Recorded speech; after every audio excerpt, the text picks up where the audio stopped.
So I'm about to just blow your mind here. I have successfully boosted my credit score beyond imagining. So full disclosure, it was like just under 500 last year at this time. It's now like over 200 points higher than it was. So how did I do it? I'll tell you that in a minute, but I can't get over this. I went to go and pay my bills today because I am about to go out and do some errands and buy some groceries. And I dropped the money onto my credit card, as I always do, because the way I pay everything is on credit cards now. I don't use debit. So I looked at that and I realized my interest charge is only 4 cents and my minimum payment is $21. And I have successfully knocked my credits down to, like, my balance is less than $1,500 now from where it used to be over, like, it was about $5,000 in debt when I first left my ex. And I'd been deciding, like, I wanted to pay that down. So last year at this time, it was like $4,000 and some odd change.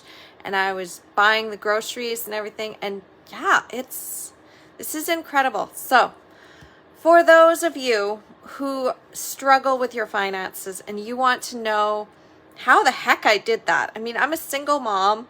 I have no outside help. I'm still building a business. So I'm putting money into investments and reinvesting anything that I make back into the business. I'm not taking any profit from what I'm making. I'm taking it and I'm putting it in a nest egg.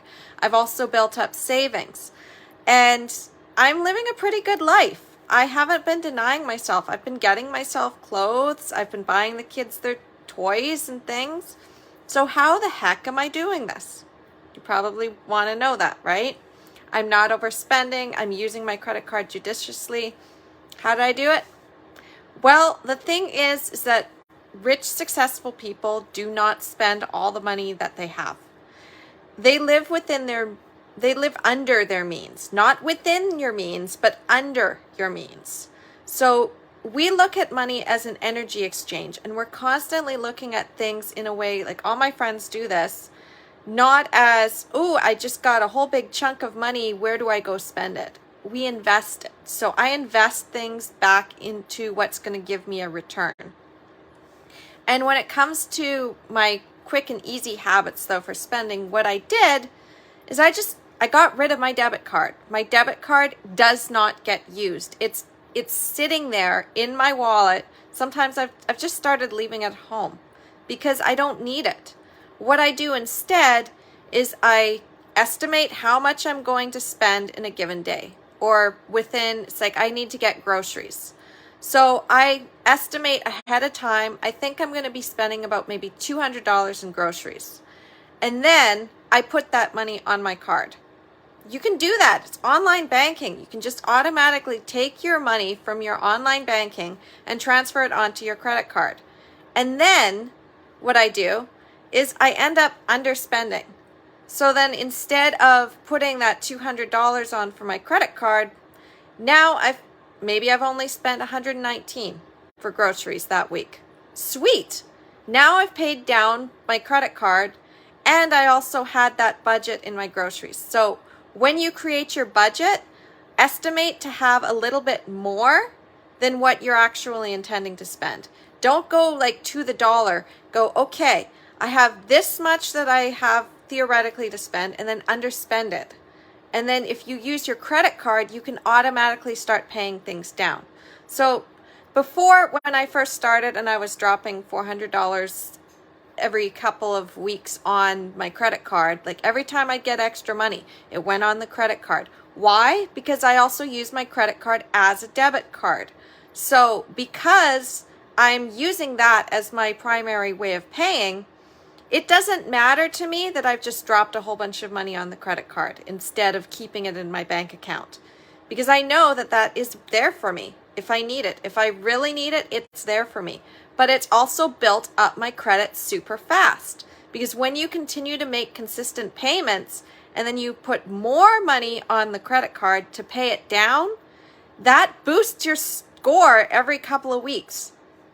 So I went from having a 400 something to a 500 something. And the more I used my credit card as a debit card and put the money on the card and did it in this intentional way, the more my score keeps rising.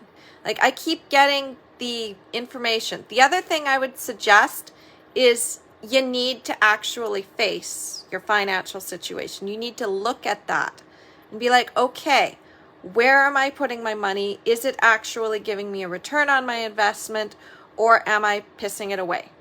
So when I'm getting myself new clothes, it's not just to get new clothes. It's also, this is an investment in myself. I need to look good on camera, and I need to feel good in my own body with my own clothes. So it's an investment in myself. I also am very intentional when it comes to what my financial goals were. So I decided at the beginning of the year, I'm going to pay down that balance. I am going to raise my credit score. Did I know that I was going to raise it that much? No. But when you also have a really ambitious, audacious goal, even if you get within 20% of that, you're already winning, as opposed to when you set a goal that you already know that you can achieve. Because then it's like, okay, now I've achieved that, what next? For me, it's, I'm going to have this huge, audacious goal. And if I get within 20%, it's a win. So that allowed me to have this amazing credit score in less than a year. And it's going to keep growing, and paying down my credit card, and then being able to look at my financial statement, and it said interest charge 4 cents. Minimum payment, $21. I'm like, whoa, how did that happen? That is so amazing. So I'm psyched. And I wanted to share that with you, because poor is a state of mind. You can be broke and still feel rich, because you can live an abundant life and build that success, and then it just automatically attracts to you. So all the things, everything that I've done, it's because I've been setting intentions, and I have these big goals and ambitions and dreams, and I just keep moving towards it. Every small step is a win. And that's the same thing I've done with my credit score. It's the same thing I've done with my life. It's how I've been able to achieve what I have so far, and to keep looking forward and keep moving those steps forward. And I'm really excited for 2023, because I'm going into it pretty much debt-free, and being able to take that money that I used to put on the card, I'm going to be able to put it into something else. So I'm just psyched. I'm just psyched. And I just wanted to share that before I head off on the bus and head down to the mall and take care of the errands that I need to run, because I gotta go get a passport photo now. I'm gonna go, and I'm going on a trip in a few months, so I need to get my passport set up and everything. Life can be so amazing once you set intentions. I cannot stress that enough. Life can be so amazing, and we're moving into a new year, so this can be your year. I love you. I'll talk to you soon.